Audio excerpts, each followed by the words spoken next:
I'm a Marine veteran. I served 1961 to 1965. My experience in the Marine Corps, I was an artillery mechanic. I spent a little over a year in the Far East. I was fortunate in that I did not have to go to Vietnam. I came back to the States after serving in the Southeast Asian Theater and ended up at Camp Lejeune. Did a couple of tours in Guantanamo Bay, Cuba. The time, the 4 years that I was in the Marine Corps, taught me a great deal about responsibility.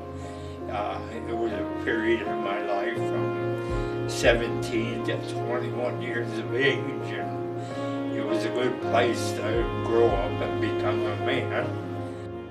That was one of the local veterans here in Grand Junction that volunteers at the VA hospital, Ed Wacker. Thank you for everything that you do, Ed. I was also able to interview a fellow Marine Corps veteran, Michael Shockley, to learn more about his service. I enlisted in the Marine Corps in 1967 during the Vietnam War and went on active duty in '68. I went to flight school, Navy flight school in Pensacola, then to advanced flight training in California. I was a helicopter pilot and I flew the H-53. I spent most of my time in Vietnam in the Direct Air Support Center in Da Nang, Vietnam, directing helicopter traffic through artillery fire and through evacuation missions and whatever else the helicopters were doing, taking food in, ammunition, moving troops. That's mostly what I did. I have spent my whole life trying to serve others. I was a missionary in West Africa for almost 30 years, where I was training, teaching, helping to start churches. After I retired from that in 2008, I began looking for something else to do, to volunteer, to give some time.